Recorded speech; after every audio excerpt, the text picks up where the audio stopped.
하나님의 말씀은 신약성경 에베소서 4장 13절에서 16절까지 말씀입니다. 에베소서 4장 13절에서 16절까지 말씀.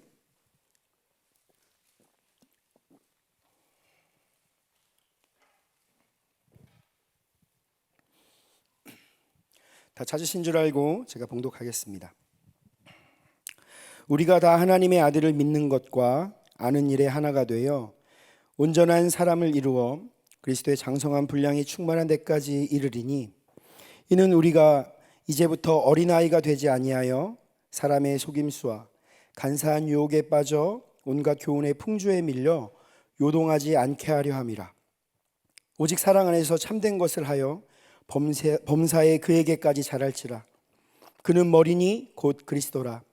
그에게서 온 몸이 각 마디를 통하여 도움을 받음으로 연결되고 결합되어 각 지체의 분량대로 역사하여 그 몸을 자라게 하며 사랑 안에서 스스로 세우느니라. 아멘. 할렐루야. 오늘도 은혜의 자리를 사모하며 나온 모든 성도님들을 환영하고 축복합니다. 우리 좌우에 계신 분들과 한번 인사하시겠습니다. 범사에 그에게까지 자랍시다. 인사하시겠습니다. 네, 저는 오늘 본문을 통해서 그에게까지 자랍시다라는 제목으로 은혜를 나누려고 합니다.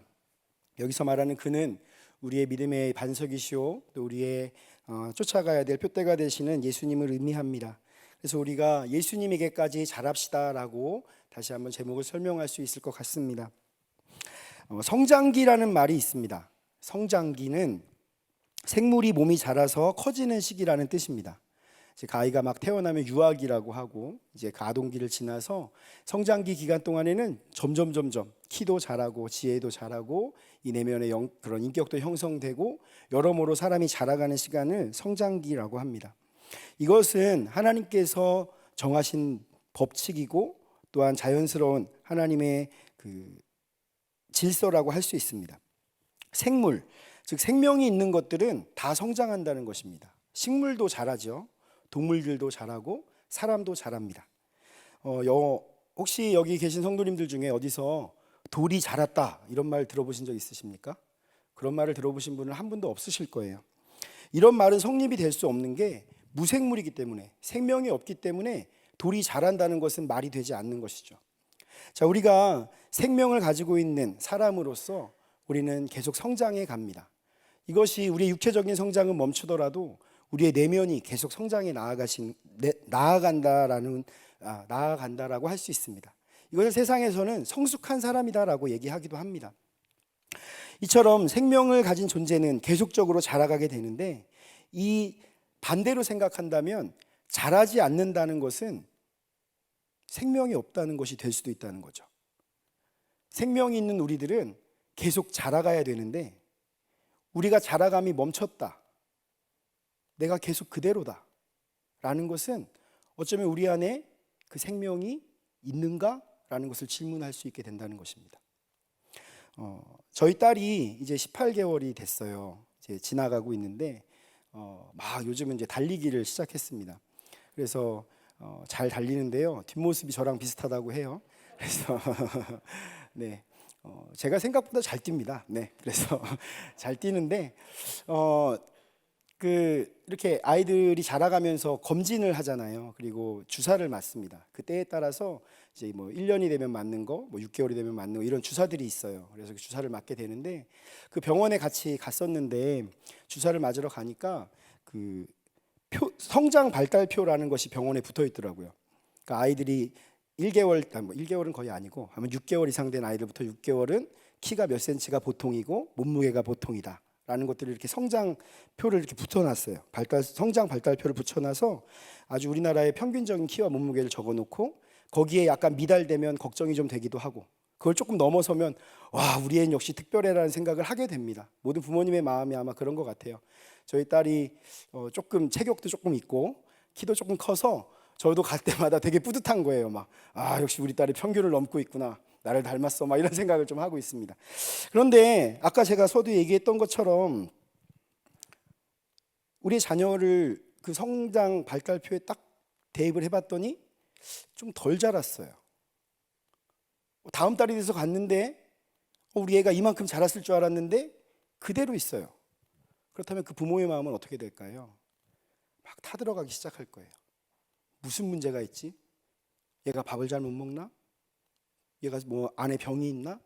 이런 걱정들을 하게 될 것입니다. 우리가 범사에 그에게까지 자라는 믿음의 성장을 생각하면서 이러한 것들을 거꾸로 한번 생각해 봤으면 좋겠는 거예요.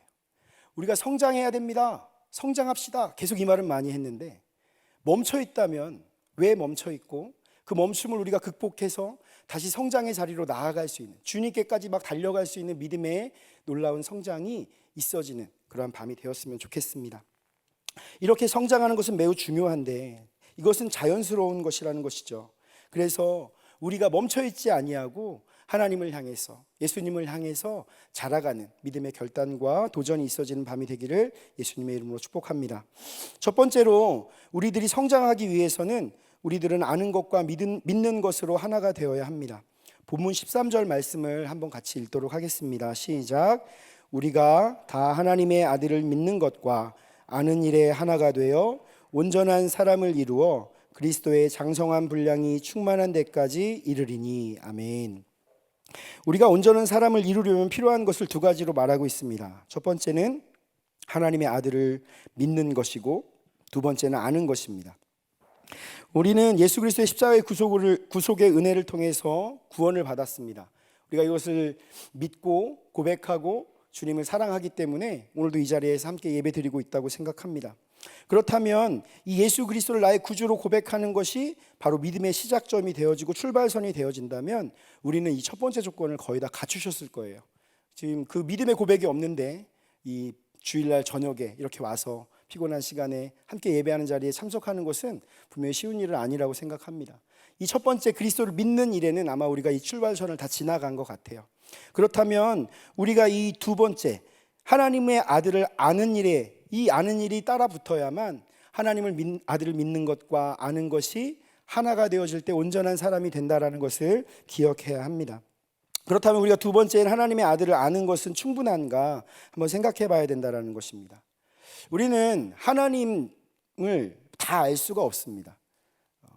창조주이시고 전능하시고 그 광대하시고 이 하나님을 우리는 다 알 수가 없어요. 하나님에 대해서 다 알 수 없지만 그 측량할 수 없는 하나님에 대해서 우리는 계속 알아가는 노력을 해야 된다는 것입니다. 우리는 하나님의 아들을 아는 일에 집중해야 합니다. 하나님의 아들을 아는 것은 단순한 지식적인 알을 이야기하는 것이 아닙니다. 이것은 하나님께서 주시는 지혜로 얻어질 수 있는 본질적인 지식이고 또한 경험적인 지식을 이야기하는 것입니다. 우리가 하나님의 사랑과 은혜를 알게 되고 경험하고 믿게 되는 모든 것을 가리켜서 하나님의 아들을 아는 것이라고 이야기할 수 있는 것입니다. 제가 저희 초등부 친구들이랑 설교하면서는 그런 이야기를 합니다. 요즘 BTS라고 아시나요? 방탄소년단이라는 그룹이 있어요. K-팝, 그러니까 이제 우리나라 가수로서 전 세계적으로 아주 유명하고요. 빌보드 미국의 이제 음악 차트에서도 막 1위를 차지하는 그룹이 있습니다. 전 세계적으로 막 주목을 받고 있고 그 사람들을 다 알아보고 있어요. 우리는 BTS를 다 알죠. 그죠? 이름 방탄소년단이란 그룹이 있대.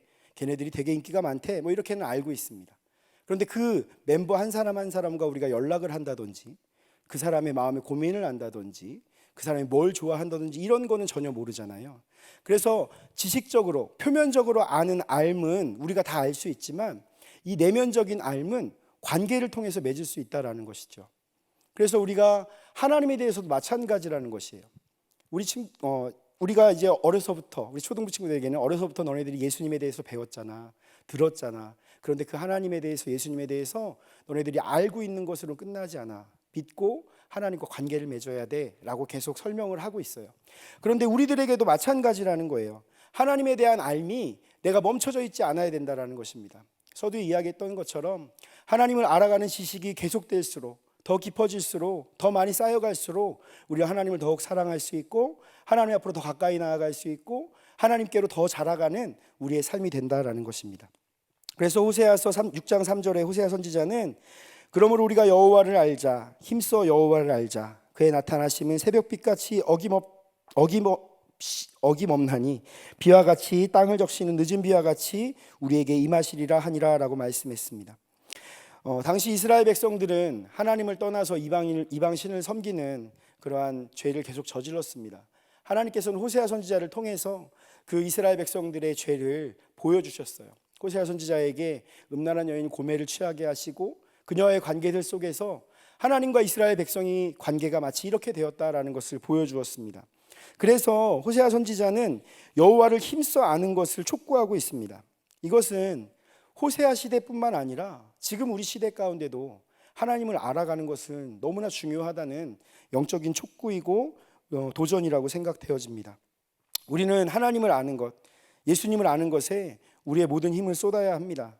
열심을 기울이고 끊임없이 노력을 해야 합니다.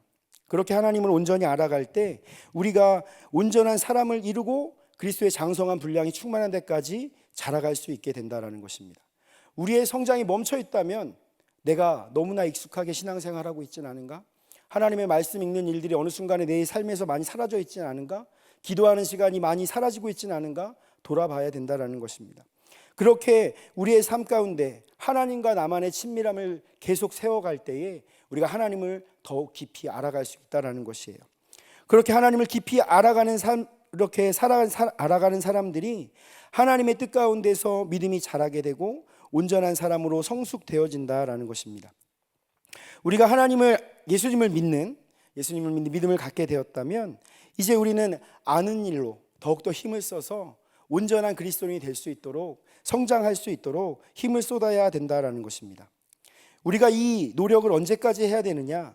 그리스도의 장성한 분량까지 성숙해지는 그때까지 하는 거예요. 그러니까 이 성장은 멈출 수가 없는 것이죠. 우리가 주님 앞에 가는 그날까지 우리의 성장은 계속되어야 된다는 것입니다. 왜냐하면 광대하시고 측량할 수 없는 그분만큼 우리가 계속 자라감을 노력하고 그분께로 가까이 나아갈 수 있는 우리들이 되어져야 돼요. 이것은 우리들이 막 이 성장을 다 마치면 예수님처럼 된다 이런 의미는 당연히 아닐 것입니다. 그리스도의 충만함 안에 거하는 거예요.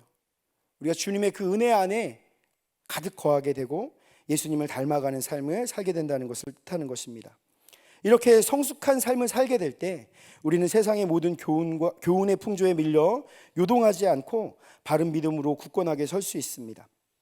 이렇게 장성한 분량에 이르는 자들은 세상의 풍조에 요동하지 않게 되며 하나님의 은혜 가운데 굳건한 믿음의 삶을 살아가게 된다는 걸 기억하시면서 우리가 예수님에 대한 흔들림 없는 믿음을 간직하고 하나님과 예수님을 더욱 깊이 알아가는 알을 통하여서 우리가 온전한 그리스도인으로 장성해 나가기를 축복합니다. 둘째로 사랑 안에서 참된 것을 해야 합니다. 우리가 15절 말씀 가운데 오직 사랑 안에서 참된 것을 하여 범사에 그에게까지 잘할지라 라고 되어 있습니다. 우리가 이 땅을 살아가면서 사랑 안에서 하나님의 그 사랑 안에서 참된 것을 행할 때 예수님께로 자라갈 수 있다는 것입니다. 그리고 이 말은 알므로 그치지 아니하고 하나님과 나의 관계로 그치지 아니하고 이제 내 삶 가운데 실천하는 하나님의 말씀을 실천하는 삶으로 자라가게 된다는 것이죠. 사랑 안에서 참된 것을 하라는 것은 뭔가 개인적인 것을 요구하는 것만은 아닙니다. 하나님께서는 우리를 이 땅에 주님의 어떤 그리스도의 대사 혹은 편지, 빛과 소금 이런 것들로 표현하시면서 내가 너희를 세상으로 보낸다라고 계속 말씀하고 계셨어요. 우리들이 세상 가운데 참된 일을 하는 것, 우리의 선한 행실과 착한 행실들이 이 땅 가운데 드러나고 그를 통해서 하나님께 영광 돌리는 그 삶을 통해서 우리는 하나님의 영광을 나타내고 또한 믿음이 성장됐음을 알 수 있다는 것이죠. 우리가 하나님을 이렇게 갈망하고 하나님을 알아가면 우리의 삶이 변화되기 시작합니다. 그리고 우리의 삶이 변화되기 위해서는 우리의 마음 가운데 있는 나침반을 하나님께로 고정하는 작업이 필요해요. 타이타닉호가 빙산에 부딪혀서 침몰하고 얼마 되지 않은 미국에서 또 다른 배와 배의 충돌 사고가 일어났습니다. 한 바닷가에서 멀로호라는 배와 네터킷호라는 배가 부딪히면서 배가 침몰하게 되고 41명의 선원들이 대서양 바다에 빠져서 죽게 되는 사고가 일어났어요. 그래서 미국에서는 타이타닉호의 그 충격이 별로 가시지 않은 상황에서 또 배와 배가 부딪혀서 충돌해서 많은 사람이 죽게 되는 것으로 인해서 이제 그 재판에 큰 관심이 쏠리게 되었습니다. 근데 재판이 시작되고 두 배의 선장이 같이 재판장으로 불려 나오게 됐어요. 그런데 멀로호라는 배를 이제 했던 선장과 네터키도라는 배를 운항했던 선장이 있었는데, 이 네터키도를 운항한 선장에게는 별 얘기를 하지 않고 이 멀로호라는 배를 운항했던 선장에게 많은 사람들이 계속 질문을 하고 질책을 하고 막 신문을 하는 것이었습니다. 그 이유를 뉴욕타임즈에서 그때 이렇게 보도했는데, 이 멀로호의 선장이 표준 자기 나침반과 2도나 차이가 나는 항해 나침반을 가지고 멀로호를 조타했다는 것으로 보도했습니다. 이 얘기는 무슨 얘기냐면, 나침반은 항상 북극을 향하게 되어 있어요. 그래서 이게 나침반을 가지고 방향을 잡는 것은 절대로 이것이 흔들리지 않기 때문이거든요. 기준이 되는 것이기 때문입니다. 그런데 이 나침반이 잘못돼서 2도나 돌아가 있으니까 점점 잘못된 방향으로 가게 됐던 거예요. 그런데 문제는 이 사람이 2도가 잘못된 거를 모르고 있었던 게 아니라 알고 있었던 거예요. 대부분의 사람들이 다 그럽니다. 대부분의 선장들이 이렇게 약간 차이가 있어도 다 이걸 씁니다. 내가 무슨 문제가 있습니까? 라고 얘기한 거예요. 그러면서 점점 더 조사를 받았는데, 이 사람은 2도가 돌아간 걸 알고도 1년 동안 한 번도 그것을 재조정하려는 노력을 안 했다는 거예요. 그러니까 점점 비틀어진 이 나침반이 점점 더 돌아가서 더 많은 방향이 틀어지게 됐다라는 것이죠. 우리가 마음의 나침반을 하나님께로 고정한다는 것은 이러한 의미가 있습니다. 내가 하나님에 대한 믿음이 틀림없지, 나는 절대로 변하지 않아, 흔들리지 않아. 이것은 분명한 믿음의 고백이긴 하지만, 이것이 잘못되어져서 자기의 확신이라거나 내가 변하지 않았다고 스스로 믿고 있는 잘못된 올무가 된다면, 우리는 하나님이 원하시는 방향으로 가는 것이 아니라 전혀 엉뚱한 방향으로 가게 될 수도 있다는 것을 의미합니다. 그래서 우리의 마음이 겸손하게 주님 앞에서 거룩함을 회복하기 위해서 끊임없이 우리의 마음을 갈고 닦고 죄를 회개하며 주님의 뜻 가운데로 우리를 맞추는 이 나침반을 재조정하는 작업을 계속해야 된다는 것이죠. 우리가 그렇게 우리의 마음을 하나님께로 고정하는 일들을 계속해야 합니다. 우리의 삶을 자꾸 돌아봐야 되는 거예요. 내가 말씀 읽는 것이 즐거운가, 기쁜가? 내가 기도하는 것이 내 삶에 정말 필요하다고 생각하고 있는가? 그런 거 없이 내가 지금 잘 살고 있다면, 그게 정말 필요하다고 생각하지 않는다면, 우리의 마음의 나침반은 어느새 많이 돌아가 있을지도 모릅니다. 그걸 재조정해야 되는 거예요. 하나님께로 우리의 마음을 재조정해야 돼요. 세상의 때를 다 벗고 죄로 물들었던 그 세상에 혹시나 모를 그 세상의 때들이 내 안에 묻어있지 확인하고 그것을 하나님께로 되돌리는 작업을 해야 된다는 것입니다. 철저한 회개로 겸손한 마음으로 주님 앞에 엎드리는 일들이 필요하다는 것이죠. 이렇게 하나님을 향할 수 있도록 우리가 우리의 마음을 재조정할 때 우리는 어떠한 사고도 없이 그 길을 걸어갈 수 있게 될 것입니다. 또 한 가지 우리가 점검해야 될 것이 있습니다. 우리가 삶 속에서 반복되는 이런 신앙적인 모습들이 있습니다. 계속적으로 반복되어지는 일들 속에서 내가 무의식적으로 그냥 반복하고 있지는 않은가, 혹은 내가 이렇게 하면 하나님께서 좋아할 거야, 내가 이렇게 많이 알았으니 이제 내가 조금 내 방식대로, 내가 아는 대로 하나님을 사랑하면 되지 않을까? 라는 생각들을 할 수 있다는 것이죠. 이것은 잘못된 지도를 가지고 천국을 가는 것과 마찬가지입니다. 그 길이 아닌데 내가 생각하는 길대로 막 가는 거예요. 그러면 하나님께서 원하시는 곳과 전혀 엉뚱한 곳으로 흘러가게 된다는 것입니다. 얼음왕국에서라는 책이 있습니다. 이것은 이제 미국의 전함인 그 배를 운항하면서 북극을 항해했던 그 배의 이야기를 기록한 책인데, 이 북극으로 가면서 이 아주 자신만만하게 떠났던 사람들이 큰 실패를 경험했던 이야기들을 기록한 책입니다. 이 원정대가 북극을 이제 탐험하려고 했던 때가 19세기 초였어요. 그래서 당시에는 얼음으로 뒤덮여 있는 그 북극 땅을 정확한 지도로 알 수가 없었습니다. 지금이야 이제 저희의 머릿속에는 북극은 약간의 이렇게 얼음이 막 있고 빙산이 떠다니고 이런 그림들이 머릿속에 아마 떠오르실 거예요.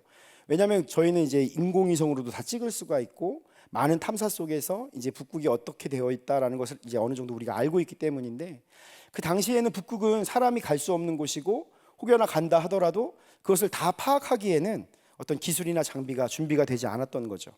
근데 이 사람들이 북극으로 원정을 가려고 준비하면서 북극에 대한 아주 저명한 과학자에게 의뢰를 했어요. 북극에 대한 자료가 필요합니다. 우리가 이제 가야 되니까 지도를 좀 구해 주십시오라고 했습니다.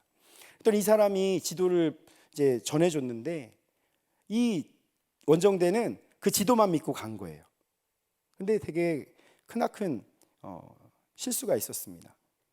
이 지도를 그려준 권위 있는 박사가 북극을 한 번도 안 가본 사람이라는 거예요.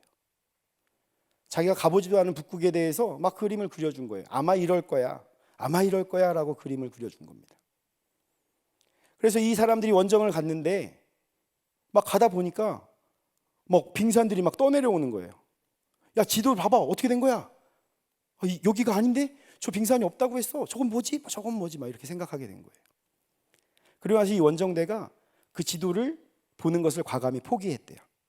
그리고 자신들이 지도를 막 그려나가기 시작했습니다. 경험하면서 여기엔 이게 있구나, 여기는 이게 있구나 하면서 그 북극에서 탈출해 나오게 되는 그 기록을 한 책이 얼음왕국에서라는 책이었습니다.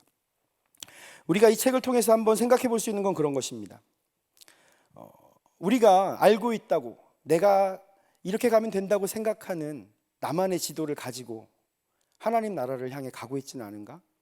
내 신앙생활이 하나님께서 원하시는 삶으로 맞춰지는 것이 아니라 내가 이 정도 했으면 알고 있는 거지, 이렇게 하면 되는 거야, 내가 이렇게 경험했잖아 라는 자기 생각 속에서 정말 하나님의 음성 듣기를 이제는 멀리하고 하나님의 뜻을 알기를 조금 널리하면서 이제 내 방식대로, 내 것대로, 내 스타일대로, 내 시간대로, 내 상황대로 난 충분히 하나님을 향해 가고 있어라고 착각하고 있지는 않은가 돌아봐야 된다는 것입니다. 우리의 마음이 하나님을 향하지 못해서 하는 실수도 있지만 오히려 우리가 익숙한 신앙의 행위들을 계속하면서 그 안에서 오히려 스스로를 엉뚱한 길로 인도하고 있지는 않은가 생각해 봐야 된다는 것입니다. 코로나가 시작되면서 신천지가 드러나게 됐죠. 그래서 그 이단의 단체들 가운데서 왜 이제 한국 교회 아닌 외부에 아주 믿지 않는 사람들도 신천지에 관심이 많아지고 그것들을 보면서 막 이게 잘못됐구나, 기독교랑 비교하기도 하고 하는 일들이 많이 있었습니다. 그것을 보면서 제 마음 가운데 처음의 시작은 같지만 끝이 다르다는 그 이단의 모습들이 마치 이와 같지 않은가라는 생각들을 하게 됐습니다. 하나님을 향한 열심이 있고 말씀을 알려고 열심을 가졌던 자들이 잘못된 지도를 보게 됐더니 전혀 엉뚱한 곳으로 가게 됐던 것처럼 우리가 우리의 신앙이 정말 하나님이 원하시는 그 길을 따르는 지도가 아니라 내가 생각하는, 내가 그린 지도로 가고 있다면 우리의 삶을 점검하고 새로운 습관 가운데 주님과 더 깊은 교제로 나아갈 수 있는 우리의 삶을 찾아가야 된다는 것입니다. 신앙인들이 빠지기 쉬운 함정으로 특별함을 이야기합니다. 뭔가 특별해야 돼. 나의 신앙은 특별하지. 하나님은 나에게 특별하셨어. 사실 이건 되게 맞는 표현입니다. 근데 그 특별함을 나와의 삶 속의 일상적인 것이 아니라 뭔가 특별한 기적, 유대인들이 그 표적을 구했던 것처럼 하나님이 뭔가 특별한 일 해주면 내가 정말 이렇게 할 텐데, 내가 헌신할 텐데, 내가 충성할 텐데 라는 어떤 특별함들을 구하고 있지는 않습니까? 우리의 삶에 여러 가지 바꿔야 될 그런 태도들, 마음의 나침반을 재조정하고 잘못되어져 있는 지도를 과감하게 찢어버리고 하나님이 원하시는 그 지도를 따라가는 것, 그리고 하나님께서 우리에게 베풀어 주시는 놀라운 은혜들을 하나하나 되새겨보는 것이 중요하지, 뭔가 특별한 것으로 채워주시기를 기대하고 그것만 바라보는 그러한 신앙 가운데 있다면 우리는 그것들을 다 깨트리고 하나님께 우리의 마음을 고정하고 하나님의 사랑 안에 거하면서 참된 것을 행하는 삶으로 하나님을 기쁘시게 하는 사람들이 되어야 한다는 것입니다. 그렇게 우리가 하나님이 기뻐하시는 참된 삶을 위해서는 우리의 삶 가운데 되어져 있는 이 잘못됐을지도 모르는 이것들을 다시 한번 점검하고 우리의 삶 가운데 참된 것을 행할 수 있는 준비가 필요하다라는 것이죠.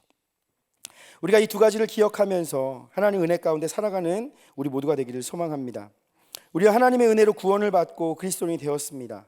이제 그리스도인은 이 땅을 살아가면서 예수님의 장성한 분량까지 자라가야 합니다. 범사에, 그러니까 우리의 모든 삶 속에서 하나님을 닮아가는 우리가 되어야 된다는 것입니다. 우리의 말과 행동이 이 땅을 비추는 빛이 되기를 원합니다. 썩어져가는 세상 가운데 소금이 되기를 원합니다. 또 우리의 선행이 그리스도의 향기가 되어서 주님을 영화롭게 하고 세상 가운데 영향을 줄 수 있는 사람들이 되어지기를 소망합니다. 주님이 주시는 선한 능력으로 말미암아 하나님의 일을 행함으로 주님을 닮아가고 이 땅을 변화시키며 주님께 더 가까이 나아가는 우리의 삶이 되기를 원합니다. 우리가 마지막으로 불렀던 찬양의 가사 가운데는 이런 가사가 있습니다. 예수님의 성품이 나의 인격이 되고. 저는 이 고백을 할 때마다 그런 연약함들에 대해서 계속 생각하게 됩니다. 왜 내 안에는 주님과 같은 온유함이 없을까? 왜 내 안에는 주님과 같은 이해의 마음이 없을까? 공감하고 함께 눈물을 흘려줄 수 있는 그런 사랑이 왜 내 안에 점점 식어져 가고 있을까?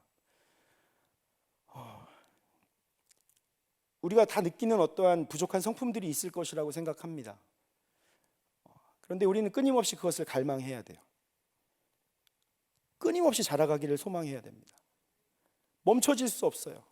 처음에 얘기했던 것처럼 자라지 않으면 비정상인 거예요.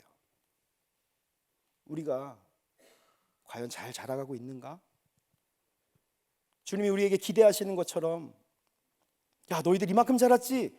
라고 보러 오셨는데 야, 너네 무슨 문제 있니? 너네 아직도 왜 그래? 주님의 염려가 되고 있지는 않습니까? 저는 그것이 참 두렵습니다.